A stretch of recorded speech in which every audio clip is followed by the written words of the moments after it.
Welcome to Innovating Music, a podcast from the UCLA Herb Alpert School of Music and the UCLA Center for Music Innovation.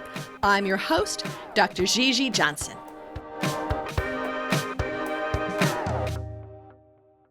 Mike DiRico is a unique voice in this podcast. He's our guest today. He's a Ph.D. candidate in the UCLA Department of Musicology and looks at music and technology both as a performer and researcher. Mike has a background in hip-hop, electronic dance music, popular music and technology, video games and multimedia art, and sound studies. Other projects include an ethnography of hip-hop and electronic dance music communities in LA, sound design for the RomeLab Virtual World project, and an app called Notes, which is a music and multimedia annotation project. But from Boston to Los Angeles, he's also known as a DJ, drummer, and electronic musician for various experimental music acts. What is it that you're doing? What is it that you're excited about? Yeah, so I'm coming at it from a few different angles. So I'm a researcher, a designer, as well as a musician and a teacher. And I'm currently working on a project for my doctoral research called Interface Aesthetics. And this is looking at the ways in which the design of music software and interfaces influences composers and performers, and really looking across a range of media. So not only in things like electronic dance music and hip-hop, but also in sound design, game design, as well as mobile app development. And you are here at the UCLA Herb Alpert School of Music, correct? Yeah, I'm finishing my Ph.D. in musicology right now. And where did you get your undergraduate degree? I was at the University of New Hampshire, and I got a degree in music education there. And then from there, I moved on to Tufts University in Boston, where I got a master's in music. And started to study a lot of the stuff that I'm researching about music interfaces and musical innovation as well there. So what got you engaged and interested in going from music education to being interested in the interface and more technical side of the world? Yeah, so I had always wanted to be a public music teacher, a public school music teacher. But then when I went through college, I realized I was more interested in maybe the bigger picture of why I was a performer in the first place. So, and what you say performer, you perform using what instruments or voice, or what is it you do? I started as a drummer, but actually then I started, in my undergrad, I started to compose electronic music. Mostly I was influenced by people like John Cage and Pauline Oliveros, these early sort of avant-garde composers. But they were really some of the first people that I was interested in that were mixing media in performance. And that aligned with a lot of the work I did as a hip-hop beat maker and a DJ. Let's back up a second. So the artists that you mentioned, what type of work do they do? Because not everyone's going to be familiar. Yeah, so they were working in the 60s and really in that time where everyone was sort of experimenting with music. But they were specifically interested in how new technologies could be used to sort of change conceptions of what people had always thought about music. So no longer was it just this thing that happened in the space of the concert hall, but these composers and these performers were taking technology. They were bringing record players into loft parties and hosting public street performances with new technology and media. So they were really negotiating a lot of these new technologies that were emerging and bringing them into the realm of music. So then you started studying that in your master's program and then decided to pursue a doctorate in that as well. What has been your adventure so far? Yeah, well, I started to pursue my master's because I was actually performing as a hip-hop producer and DJ. And so that's where a lot of my research questions came from. I started to see all these new technologies that all my friends were using. And it was at this time where we were really transitioning from this turntable-based model of DJing, which was based on the vinyl record. And we started to have all these new interfaces that were button-based, grid-based. And it was also at the time that the iPhone was emerging. So with the advent of mobile media, this was really sort of throwing a cog into how people would perform live. And it's still a question today in the DJing community, and that's where my research questions came from.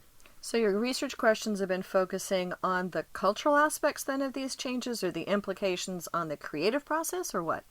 Yeah, so the implications on the creative process first and foremost, but then that leads me to the cultural questions, because I've really found that the two are kind of linked.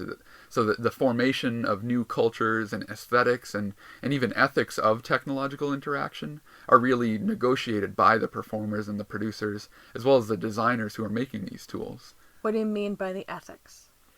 So I think these artists that I mentioned, like John Cage and Paulina Oliveros, these people in the 60s, I think they started to think about this, but what they were really concerned with fundamentally was new listening practices. And part of this I see, there's this sort of ethos about technology that goes way back, and this is the idea of technology as an example of the human's control over nature, right? This is a long-standing idea about what the purpose of technology. And I think that it has in some way filtered through to music. This idea that we can sort of be in control of our performance environment and sort of have full mastery of these tools.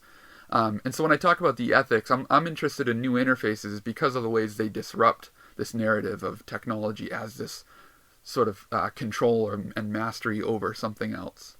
And so I guess the example of where I see that happening now is in these very highly masculinized spaces like dubstep production or dance music production, where it's very much about the DJ as controller of the environment.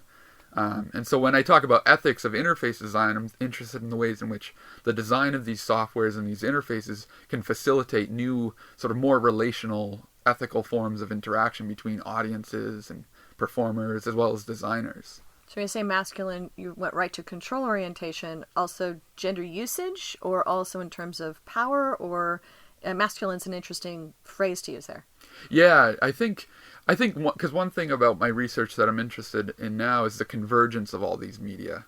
And where I see that happening is in electronic dance music right now, because a lot of different media platforms, from gaming to music production to action movies, they all use dubstep and electronic dance music as dominant idioms to kind of express the sensibilities of these media objects. And often this happens to be highly masculinized action heroes who are, these the James Bond stereotypes, right?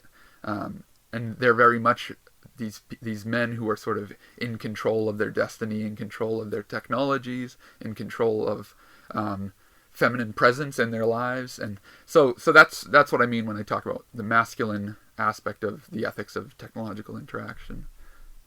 Interesting. So you are now toward the end of this doctoral journey. What are the things that you're seeing in innovation in music that is not just in your space that you're finding fascinating as you're thinking about your next adventure? I guess I do professional work in user experience design. Okay. And this is an interesting place where I see a lot of connections between musical interfaces and web or mobile app interfaces. And it's really the sensibility of actually it's a tension between two sensibilities. So on one side, there's the interface designers who think that an interface should be as simple as possible, as easy to use, right? And this is something that goes back to the Mac PC debate, the history of computing, right? On one side, there's the Apple user. The interface should be simple to use, easy to navigate.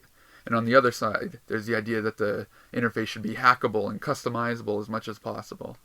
And so these two sides of the debate about what an interface should be for a user is really also what I'm trying to navigate, both as a researcher and as a professional designer working in these industries. To explore it, or just, I shouldn't say just, but to build the vocabulary so actually people will talk about it. Because actually I hear it and I don't hear it a lot. I see, and I think it's Dan Schneiderman's work, taking a look at wall, ceiling, floor, okay, is it easy entry? What's the peak of what you can do with an interface, and what's the breadth of what you can bring into it? And you can come up with different assumptions. You're coming at it with a whole nother set of layering about what that then means to be making it easy access or incredibly deep and broad. Yeah, exactly. That's the cultural layer is really what I'm bringing to it as a humanist researcher. I'm interested in not just the materials of the technologies, but how those technologies have material consequences for the users. And so that question about, the open source versus the user friendly, those sensibilities have very political or ethical assumptions hidden behind them, right? So this idea of something being open source assumes a certain level of technical knowledge in the user, right? And that, again, that often has to do with gender dynamics between in the history of computing. So that's another one of these layers that I talked about. But user experience is a place where I see that those discussions happening more often, or at least I think they should be happening more often. Another thing that we tend to look at in some of the work at the center and a lot of our conversations with companies right now is the fact that we're training the next generation of musicians, of people in using interfaces, and people in using services and systems. What are you seeing in the expectations we're setting with people on what is an appropriate interface, what is normal, what is technology training that a musician should know now? I mean, it seems like it's getting to be that if I'm getting away from a standard guitar or keyboard, that I have big leaps to make. What are the assumptions we're making culturally about that?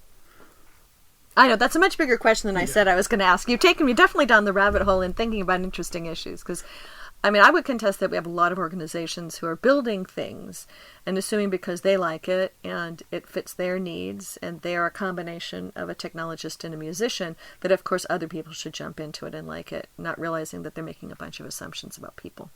Yeah, exactly. That's, I think, in the design of the interface, that's exactly what you're doing, is you're making these assumptions. And so, this is a podcast on music and innovation. And to me, I'm very much of the mindset that the further you abstract an interface from a traditional model, the more useful it can be and the more innovative it can be. But this hasn't always been the case. So you think about something like the Moog versus the Buchla synthesizers, right? What made the Moog so successful was that he incorporated that keyboard into the interface, where the Buchla had that ribbon controller, which was a little too abstract for a lot of the users. But I think now we're at a stage where a lot of the people using these technologies, a lot of younger people who are much more digital natives, these things, even though they may seem abstract and non-traditional in terms of traditional musical interfaces like a keyboard or a drum set or a guitar fretboard, for example, they're becoming actually much more natural to these people who are used to interacting with technology on small screens where the interfaces have to be more abstract. Now, you were commenting there was a class that you had taught that was on, that you had a student that was trying to mash a theremin with a leap motion. What was that class that you were teaching? It sounded intriguing. Yeah, so I taught a course called Computational Thinking in the Arts. And this was an interdisciplinary humanities course. So I had students coming from neuroscience, math, English, music, all over campus. But for the final project of this class, I asked students to build their own digital project. And I left it pretty broad, but I asked them to kind of try to engage with some sort of discussion that was happening in their fields and that might be useful to them. So I had one student who was in neuroscience, and she ended up leading an augmented reality lab to develop wearable technologies for medical diagnosis, for example, using Arduino sensors and Raspberry Pis. So that was a great project. But then the theremin interface, this was another student, I think he was in English, where he integrated a patch in Pure Data, which is a music software, with processing, which is a programming language, to integrate the leap motion controller. So he basically built an alternative theremin interface where he has the leap motion controller sitting on a table. Can you tell folks who don't know what a leap is? Yeah, so the Leap is, it's a motion controller. So you plug it into your computer through a USB port, and it's just this tiny little, business card size thing. That I always think it looks like a cigarette lighter. Yeah, it's tiny. It's tiny. But it sends out sensors, just virtual infrared sensors, that as you move your hand over it, you can actually control a computer. And you control anything. You control the tracker of the mouse pad. You can control software applications that you're using. But the unique thing that the student did, he actually developed this interface using these programming languages where he could control sounds and pitches using his hand, which was really what the original theremin did. So I thought it was an interesting way to kind of mix old and new media together. And that sounds like a lot of what your heart space is, really taking a look at where you can not just look at interfaces, but the real creative and cultural elements underneath of it.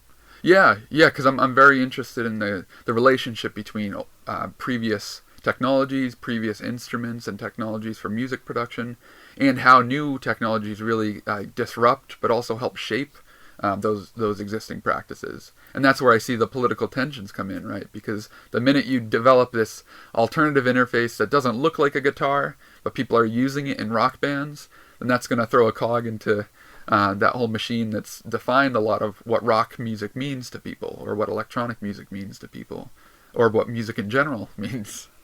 I mean, isn't that what innovation then is? Taking something that is different and then it rippling through all of the other implications. Yeah, exactly. I think innovation at the heart of it is critique, and that's why I think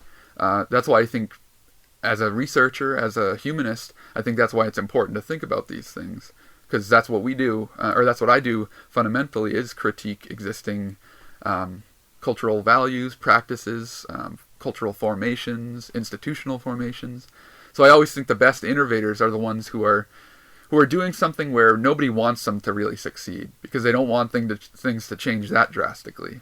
And again, going back to these avant-garde artists like John Cage and Pauline Oliveros, that's exactly what they were doing. They were disrupting the entire institution of what people thought music was at the time through these innovations with music and technology.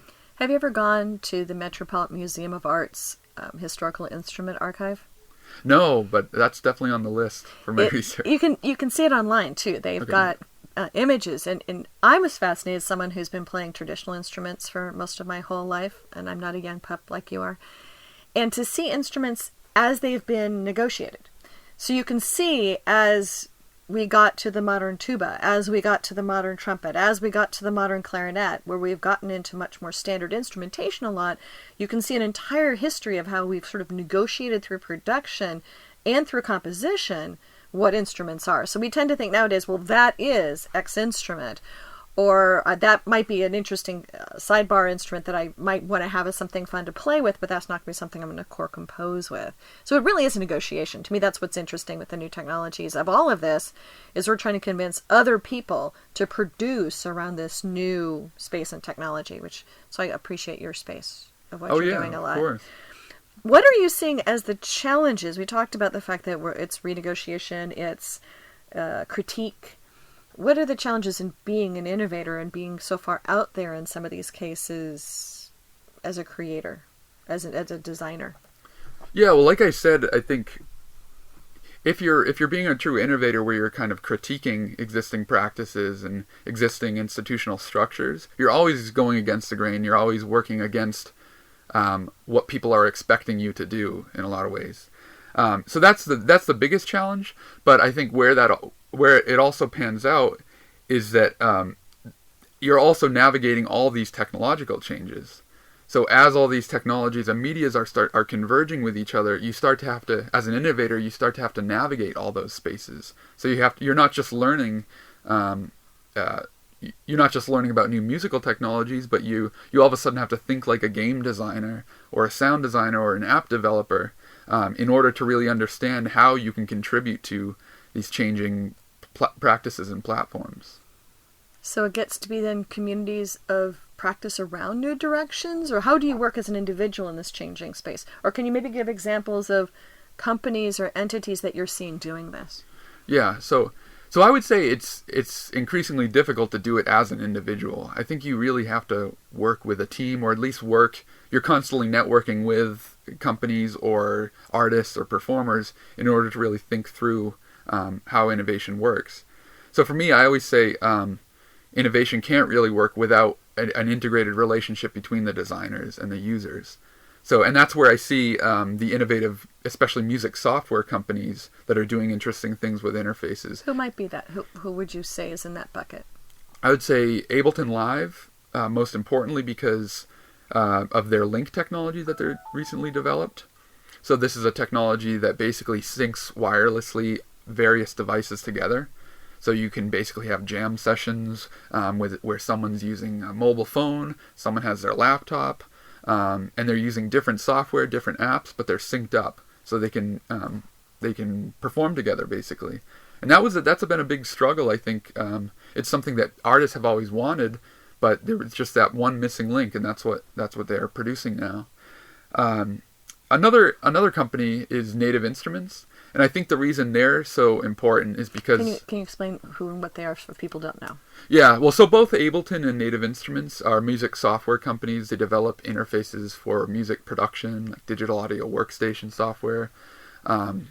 Native Instruments, more specifically, does software for DJing, so live performance and DJing.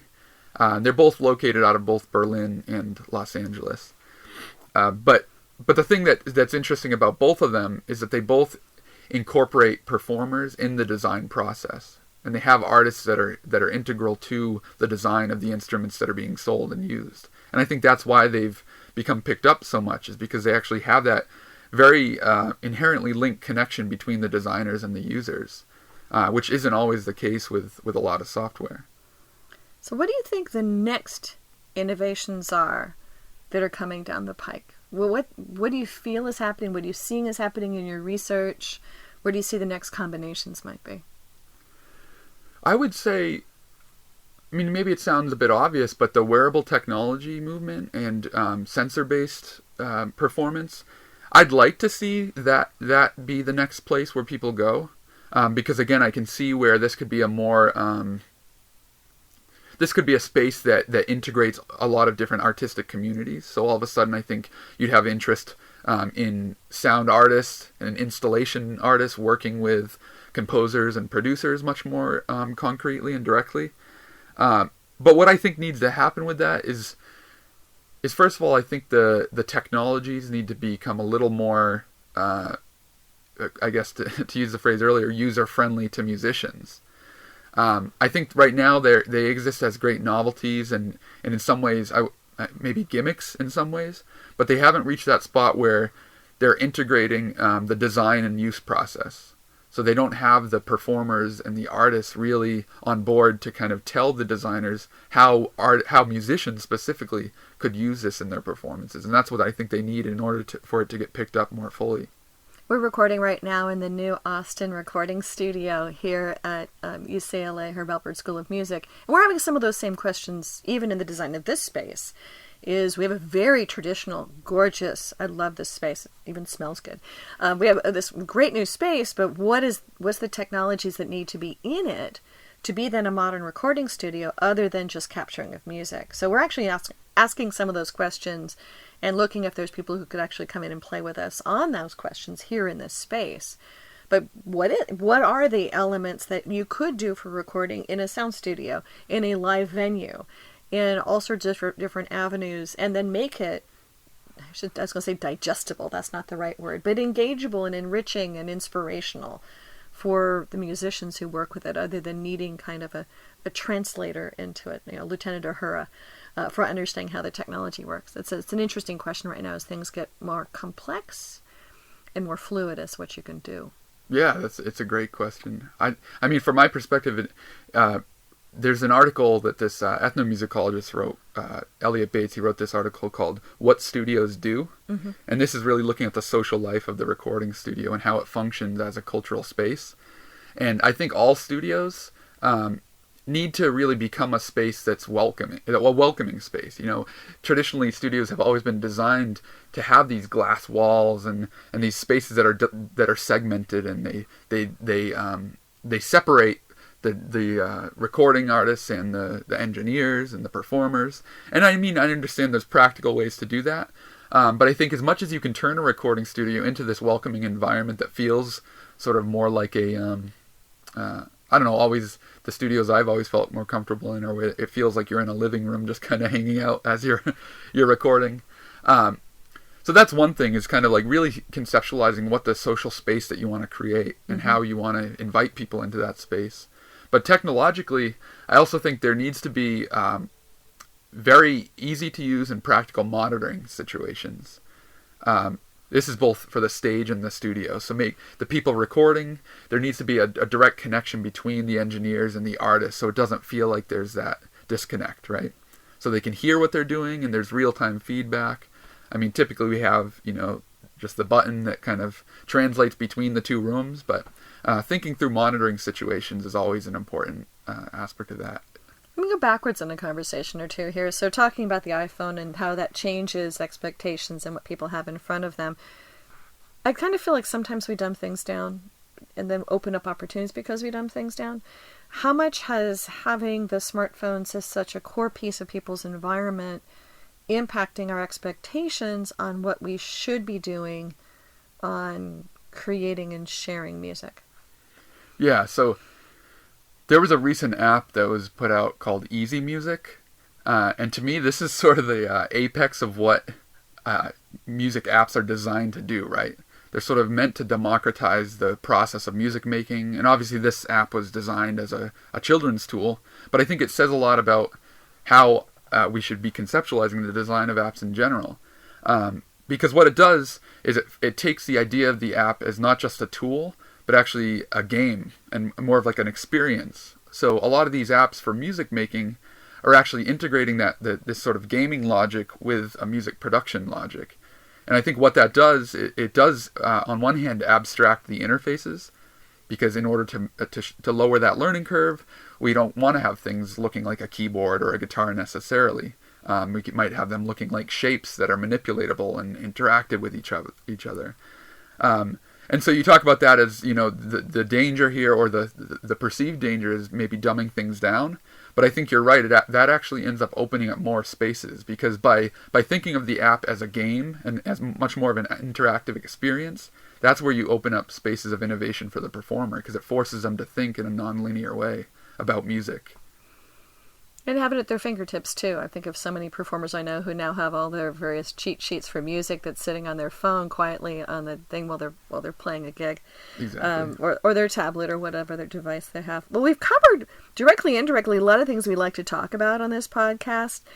What are companies that you see that you are excited about and work through doing? You talked about a couple of the ones on the recording side. Anything else that you're really excited about that you're seeing in your work? I would say one space that I'm really interested in are the game labs. So the UCLA Game Lab, the USC Game Lab, because these spaces, you wouldn't think that they would be spaces where musicians are necessarily catering their work to, but actually that's where I end up seeing a lot of the most interesting innovations happening. So at the UCLA Game Lab, for example, there's an artist, Kitten Janae, and she does work with Unity 3D, which is a game engine. And so it's this 3D game software, but she uses it as a music visualization tool. So she's a VJ, sort of like a visual DJ, and she does visuals for people in the low-end theory scene, which is this sort of experimental hip-hop community in Los Angeles. So basically she takes these 3D models and manipulates them in real time using this game software to react to music that's happening live. And so that's a space where I see really all the things I've talked about, the convergence of these various media, the integration of gaming with music production. It's all happening in these types of spaces. Are you looking at anything in VR or AR right now, in augmented reality and virtual reality? Yeah, so actually that same artist I just mentioned, she's done great work with working with the Oculus, so building music visualization tools where they're basically, you think of like an iTunes visualizer or, something like that. And she's basically creating much more interactive sort of 3D worlds that as you're wearing the goggles, you're kind of taken through this space while listening to music.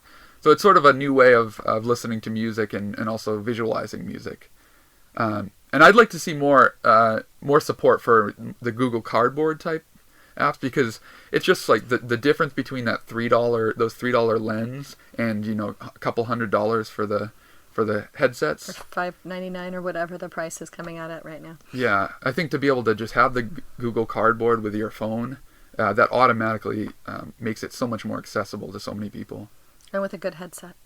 Yeah, right. the sound quality of that makes such a big difference. Yeah. Anything else you'd want to share with us to wrap up? You have a really interesting point of view that you're coming in with, and hopefully we'll see you doing some exciting work in whatever stages you are next. I know you're in the decision points on that right now. Oh, yeah.